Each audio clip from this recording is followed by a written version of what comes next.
Oh, you know who I saw my first like real celeb today? Who? They were filming Elementary. Oh. And John Cho, the Asian from Harold and Kumar. Yeah. I walked right next to him. They blocked off the street sort of, and it was pretty cool. Yeah, he was like with the director or whoever was like the kind of pointing, to where they would be coming out of the building and stuff like that. It's kind of cool. Hi guys, I'm Patrick. I'm Adam. And this is Clock, Stock, and Barrel. Delivering a consumer's opinion on everything watch related. Now, you'll notice that this is here in the way. Forgive me. Trying something a little differently today. I hope we get some better B-cam footage for you because this is the state of the collection. We're going to be going over all of our watches. That's right. Adam's got a much longer list, so I'm going to let him go first. My list of 100 watches. No, I'm just kidding. This is actually funny. I keep an Excel sheet of all the watches that I have owned. We'll start from the top here. Jeez Louise, dude. And there's about 82 on this list. So you guys on YouTube can pause it wherever you want to see all the watches that I've owned. This is over the course of like probably 5 years, with probably 75% of them being owned in the last year or so. And then my current list. So I don't have all my pieces here today with me because I'm not going to keep my entire inventory with me while I'm around New York City, just in case I get robbed, Yeah.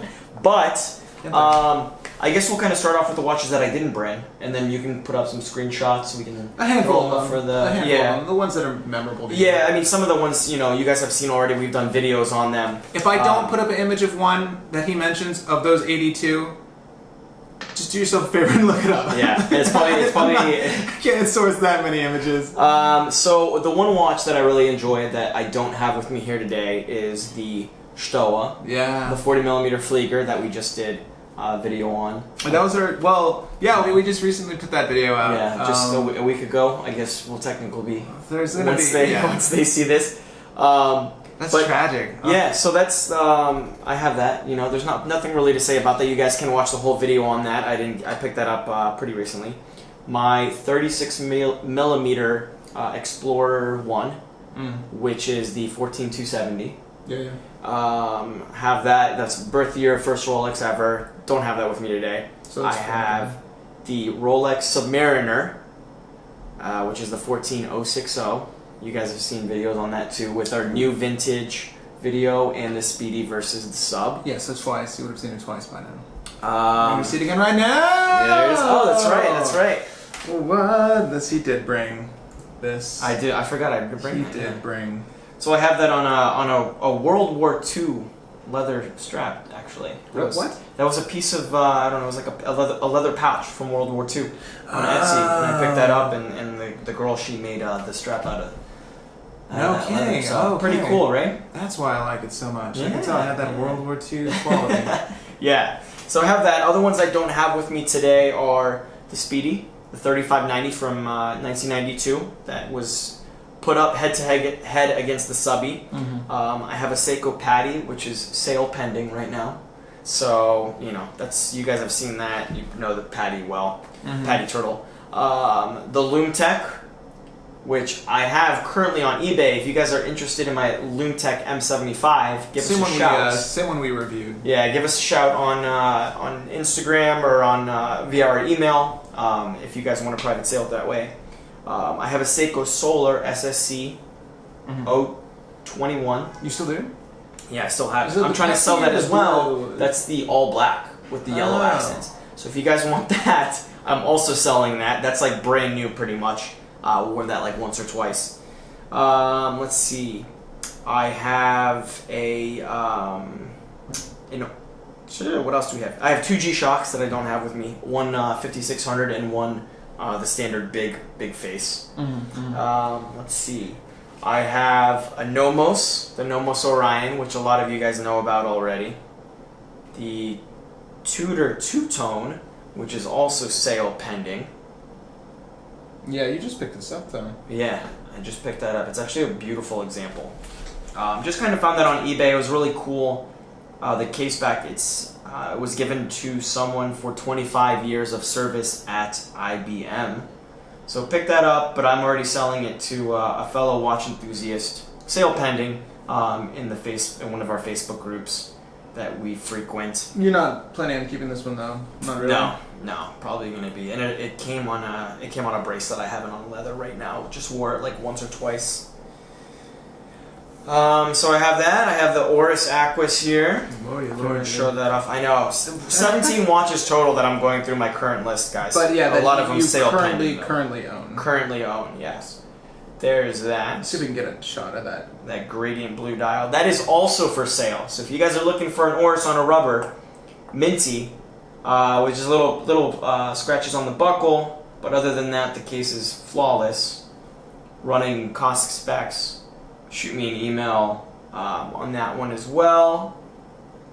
What else do we got here? We have, I also have a Sin U1 that I will be selling as well. I'm trying to downsize big time, guys. I have a little bit of anxiety of having this many watches. There's 17. We can talk about that a little bit later, size of the collection that kind of pertains to the state of collection. Yeah. State of the collection, but... yeah, we're going to be bringing a string of videos on buying and collecting, sort of a beginner's guide, but anyone who's been collecting for a while could probably gain something from it as well. So we might incorporate some sort of more philosophical choices or reasons to a collection being a certain size there, but definitely need to downsize. Yeah. I mean, I don't know. I have way too many. I don't even, then I also have one of my newer pickups, my PAM 380 Panerai, which I absolutely love. This one's staying with me. An Oris from 1945 that I picked up on eBay, but it doesn't even really work, so I just don't even know what to do with this thing right now. And I think... And then the SKX 007J as well, which I might sell this, I might not. I'm still not really sure. It's a great piece though, and I think that covers everything. I mean, that's a lot of pieces, huh? Going through them makes me realize how many watches I freaking have. Oh, and I just in the mail got a Hoyer reissue that you guys will see in a future video. Yeah. I don't want to give too much away with that because that's a piece I've been looking for and I'm really excited to see. But that's gonna be future. Yeah, that's gonna be way future video. But yeah, that's waiting in the mail for me right now. So no, that's gonna be awesome. So that is my exhaustive list of watches that I currently own, with probably 25% of them for sale. So yeah, I've got 3 watches in front of me aside from the one on my wrist. But yeah, any particular piece you want to highlight here? I suppose that you know is like a lifer or keeper from here. Yeah, I mean the Speedy's at home and the Explorer's at home, but those are understandable. And the Nomos is going to be a keeper for sure as well. Yeah, right, because that was my graduation gift. For now, honestly, I think from this list, I think these two guys are the current keepers. The Panerai Radiomir PAM 380 and my Subby 14060. I'm really loving them right now. Obviously, I just got my sub back, right? Yeah. So it was a mistake that I sold it. Yeah, you probably don't know that. Probably don't even know that. He had the sub for a hot second, sold it. Got the same exact one right back. It's tough when we did the Icon video not too long after he received the sub. If you haven't seen our Battle of Icons video, the one where it was Speedy versus the sub, I encourage you to check that out. There's a card up above. Do check that out. It's just difficult when you buy 2 fantastic watches within a very short time span of each other, because I feel like, I should have spaced it out for sure. Yeah, that totally killed the potential honeymoon, because I was still on the Speedy honeymoon, and I was like, the Speedy's all I'm wearing. And now I've actually been wearing the sub a lot more than the Speedy, so... there's something to be said about kind of spacing out some of the big acquisitions that you might be purchasing. You know what I mean? Yeah. It's tough when the opportunity comes up, though, because I got a great deal on this, and I've already noticed in the last couple months, last few weeks alone, the prices have already started to go up on these. Really? Yeah, via like credible vintage dealers and everything. Huh. So. That's ridiculous. The 2-liner's on the rise already. Interesting how that works out. I mean, how long has the ceramic been on the market? Was this, you said this was modeled just prior to the ceramic? Yes. Yeah, there's a 14060M, which was just prior, which had a very slight. There were some slight changes to the movement, and this is the 14060, which was from 1989 to like 98 maybe. Don't quote me on the end date, but then they switched to the 14060M. Dude, that's absolutely. It looks really great on that leather. I might amend a previous statement I made. It looks good on this leather. Something about the. I don't like wearing clothing wise. I don't like wearing black and brown together. But for some reason, a watch that's accented with like a nice light brown like this. Yeah, it's gotta be light brown to really bring out that contrast. You know, if it were like this, like the SKX doesn't look as great on this kind of burgundy darker. Yeah, it's sort of like a. Like sherry red. Yeah. It looks okay on this. This is another perfect example too. I have this on kind of like a camel, super light brown, and it really makes that black pop as well. Damn, you guys, I don't know if you can tell, but this is new. We're obviously going to talk about this on the show, but we want to get this SOTC out there for you guys first and foremost. Let me start there. Thank you guys for subscribing to the channel. We have been asked so many times to do a state of the collection. I don't know why I didn't put this in the beginning of the video. I'm going to say it now, though. But that's sort of why we're shooting this. Our collections are always changing, as you could have told from Adam's long list. And nothing's really constant for us. There's a few things. But we're still in the midst of just being collectors ourselves. So we figured we would do this once we hit 1,000 subs, as a kind of first big state of the collection. So thank you. Maybe every 5,000 subs we'll do another one, because I'm sure our collections will change a lot. I think 5,000 subs is a good number. You tell us in the comments down below how often you'd like to see what our state of the collection looks like. I don't think mine's going to change too much more over these next few years. I bought a Grail this year that you saw in another video, the Grand Seiko. That was in the gray market video. You just pull it straight off if you're trying to pull it off. But yeah, the Dynamic's definitely staying. I own 2 of them. This is great. It's an amazing watch. Yep. And obviously the Omega I have is staying. But let me walk you through those really quick. Yep. So again, thank you for subscribing to the channel. We're doing this for you guys as a thank you. And of course, there's so much more content to go. I have ideas lined up for a lot of different subscriber levels. But yeah, let's just say that every 5,000 subscribers we could do. I think that might be fair. SOTC video for you guys. I think that is fair. Any more would just be ridiculous. We, like if we did an SOTC a couple weeks ago, you wouldn't have even had the sub. Sure. Do you know what I mean? The collections change that quickly. Yeah. But I'll start with my first watch here, which is the one that's on my wrist. This is my Grand Seiko SBGR017. So this is the only watch you'll ever need. If I'm being dead serious, this is literally the only watch you ever need. We have some ideas slated for watch collecting videos as well. If I would have a one watch collection, this would probably fit the bill quite nicely for me. Not only the level of detailing, but the level of craftsmanship. Just the love of craftsmanship. Like, you could just, over the ages, they've really refined what they've done with Grand Seiko. And to some people, the look can be a little boring. I think it's very traditional. I think they're sticking to their roots here with how these cases are designed. They change periodically, but when you look at this, at its base, the chassis is actually very similar to a lot of other Grand Seikos, except it has that beautiful dodecagon bezel that's high polished, as you can tell down here. And you have this brushed other part of the bezel. It's actually a 2-part bezel. This brushed ring around this beautiful sapphire crystal that's slightly domed, ever so slightly domed, and flush with the bezel. And you have these beautiful lugs and sides. It's just a phenomenal watch. Oh, it's 20 bars water resistant. Found out wrong the first day I wore it, but it is now. I can definitely wear this in the hot tub if I wanted to. That never happens. I don't have a hot tub. But this is an absolutely phenomenal watch. It's a keeper. It's going to stay on my wrist. I've been wearing this literally every day since I got it back. So maybe something like a week and a half now. It's gained 1 second. That's how it should be running. What I didn't mention in our buying from the gray market video is that I actually had to send this into Seiko North America twice. Yeah, guys, those rumors you heard about the Mahwah, New Jersey Seiko Center, true. All of them. Maybe not all of them, but there was a lot of problems when they sent it back to me. They were very good to correct them immediately. So thank you, Seiko New Jersey. Get it right the first time, and we won't have to talk again. Yeah. The second watch that I'm going to show you, and this is actually the second time I've purchased this watch, is my Omega Dynamic. You've seen it in our New York Minute video, the previous one. I bought this, I don't want to say new old stock, but the gentleman who owned this prior to me told me he hadn't worn it for years and it just sat in the box. And if you haven't seen our unboxing, you'll have noticed it came with everything, including a watch that looks immaculate. It looks brand new. I mean, the lume is not faded whatsoever. Let me just see if I can... It's an amazing piece for sure.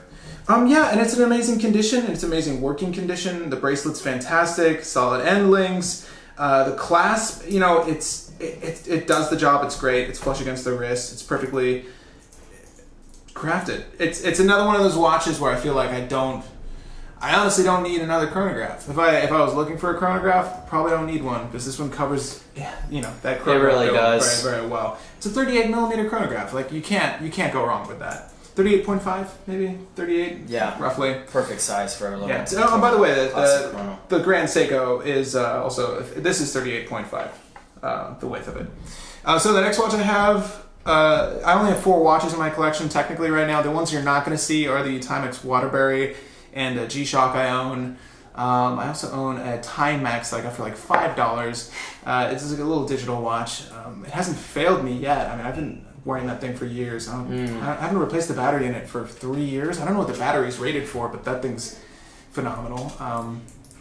Yeah, this was a gift I got from my parents for my birthday just last year. They wanted to treat me to something nice. I didn't want them spending too much money on me. And at the time, you could get these electronic Omegas for a really, really good deal. I don't tell you how much this one was, but it has this beautiful coin edge bezel. And it's all original. The glass is original. When I say glass, it's a plastic crystal. But it's utilizing a really amazing Belova tuning fork movement, the F300 series. And it's chronometer certified because it runs COSC specs. This watch is highly accurate electronic, sweeping seconds hand quartz movement watch. And this is from the 70s, late 60s. I forget the exact time period that this watch was made. But yeah, guys, it's doable. You can get a quartz with a sweeping second hand that's chronometer certified. And also it has Omega on the label. That's really sick. The Omega logo at 12 o'clock. I love this guy. This is a really great dress piece. What's funny is I wear it more casually than I do for occasions, I would say. I don't really wear it on dress occasions. I sort of wear it when I'm working around the house or doing physical work, oddly enough. When I'm working with my hands. Yeah, it just has that kind of appeal. I feel like it could be like a carpenter's watch. Do you know what I mean? Yeah. It really must be the strap. Maybe. The strap matches beautifully, by the way. Like the width of the aged loom, and you have this sort of camel hide strap, this camel colored strap, excuse me. And the last watch in my collection, like I said, I own 6. I will never own more than 6, but right now I'm selling my Seiko Sportura SNL 015. You can message us if you wanna purchase that. Obviously, I give you guys a discount.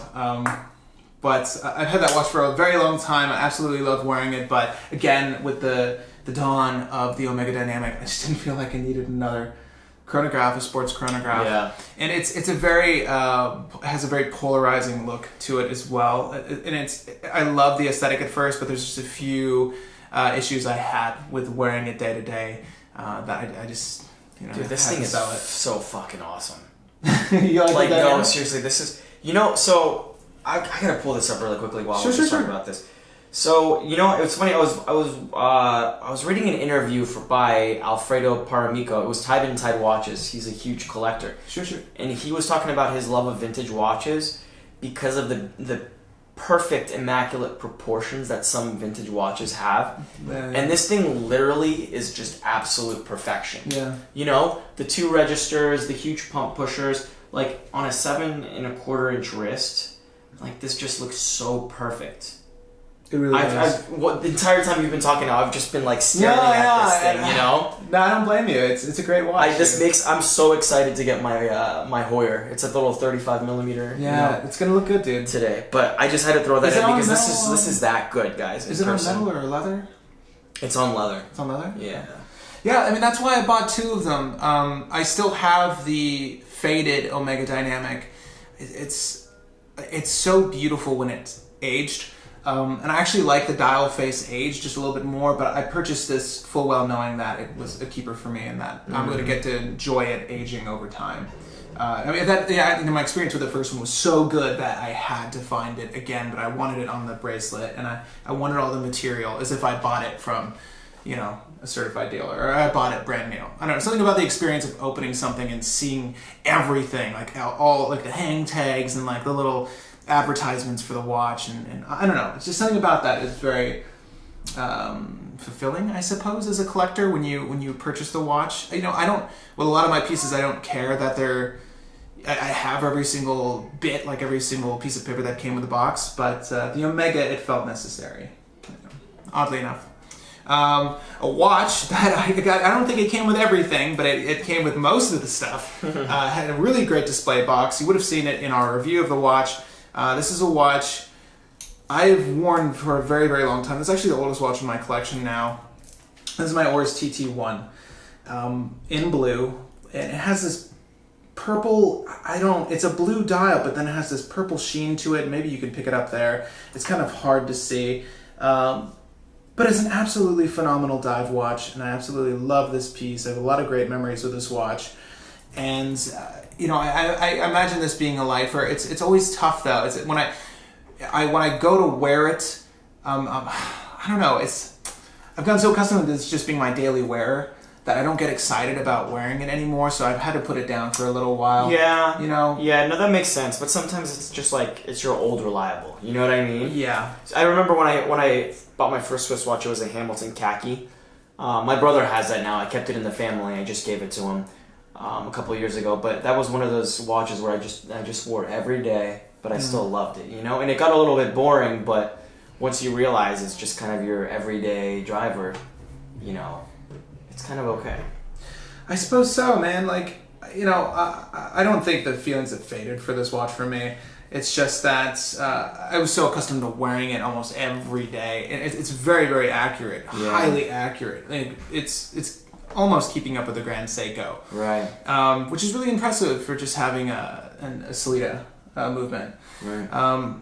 But yeah, there's so much charm to this watch. There's so much to like. And they're getting harder to find in decent condition, these TT1s. It's a part of the Oris heritage now too, in my opinion. They just released a new Aquis. They're finally owning the name Aquis. It's on the dial. It's really wonderful to see, that they're embracing that model in their brand, because it is a phenomenal watch. Right. And this is, this is part of that line.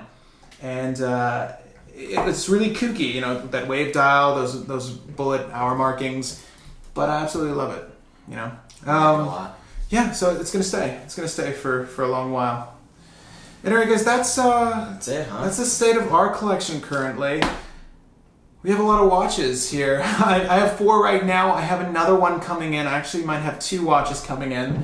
Another chronograph, which is really wild. I love going offbeat with my watch selection, so I'm very excited to get that in. And then I have something that's even just a little crazier. It's modeled after a Heuer and was actually brought to another company by, I think, who was the active CEO of Heuer for a time. It's the history behind the watch is really interesting. We're going to go over a more accurate history of the watch when we get to it. But I'm very, very excited for it. It should be coming this week. So hopefully we'll get it in for review soon enough, and I'll have plenty of time with it on my wrist. So you've got some coming in, and I can't wait to get rid of some of mine. Yeah, I'm only really selling one watch right now. And then, of course, the other Dynamic I'm going to be selling soon, too. I haven't put it up. But yeah, I'm probably going to be selling the other Dynamic. I don't need to. It's a little crazy. Anyway, guys, thank you for joining us on the video. If you like State of the Collections, I'll encourage you to like this video and tell us, again, how often you think we should run a State of the Collection. I mean, it's always changing. I think 5,000 subs makes sense every 5,000. So from here, it would be 5,000, not 6,000 necessarily. And we're a little late to the game, guys. We have nearly 200 more subscribers on the channel before we even got this video out. So again, thank you everyone for sharing and liking and commenting and disliking. You guys too, because you know what? We learn so much from your comments. Of course, let's try to keep them constructive and civil, but I really do appreciate it when you guys reach out to us in any way. You know, it really does help shape these videos. So thank you. And let us know, guys, too. Let us know what you think of our actual collections. What we should get rid of, maybe what we should trade in to consolidate for. Maybe I can trade a couple pieces for one piece. Let us know what your thoughts are. You only need the SKS. Right. Why do you have the sub? You've got the perfect sub. That's another video. Yeah, maybe. I mean, it's. I don't know. Yeah. What? Yeah. Actually, I'd love to know. I my collection is by no means perfect. Or let us know what the perfect size collection is. What you guys think is too many. What's too few. What's just right for you. Yeah. I mean, I've agreed on 6 personally. But yeah, I'm curious as to how many watches you guys have. I've seen some SOTCs where the guy has like 50 watches. Right. And I'm like, dang, those must just be like chilling on winders. 35 G-Shocks. Yeah. Hey, that's cool. Like if you want to collect that way. Yeah, it's definitely cool. I do like real collect. That's kind of a direction I've always wanted to go. I want to find that one type of watch, you know, or maybe that certain brand. Yeah. That I can just be like a themed collection. There we go. Like now I know what I want. Maybe have like my sub, this maybe one of these, one of those, and then just the rest of the watches are like all moon watches or all vintage Hoyers or all Panerais or something like that. That's kind of my end goal, is to have maybe like a core 3 or 4 and then just go crazy with like a collection. Maybe all like the Flieger companies, or finding original Fliegers, the 55 millimeters ones. You know what I mean? Want some original Fliegers. There's a lot of cool directions you can kind of take, or maybe all chronographs. So let us know what you guys think in that respect as well too. Yeah, what would be a fun collection, or how you collect. And anyway, guys, thank you for joining us on the video today. We really, really appreciate it. It helps us most when you share these, so thank you for sharing this, and thank you for helping this community grow. Take care, guys. See ya.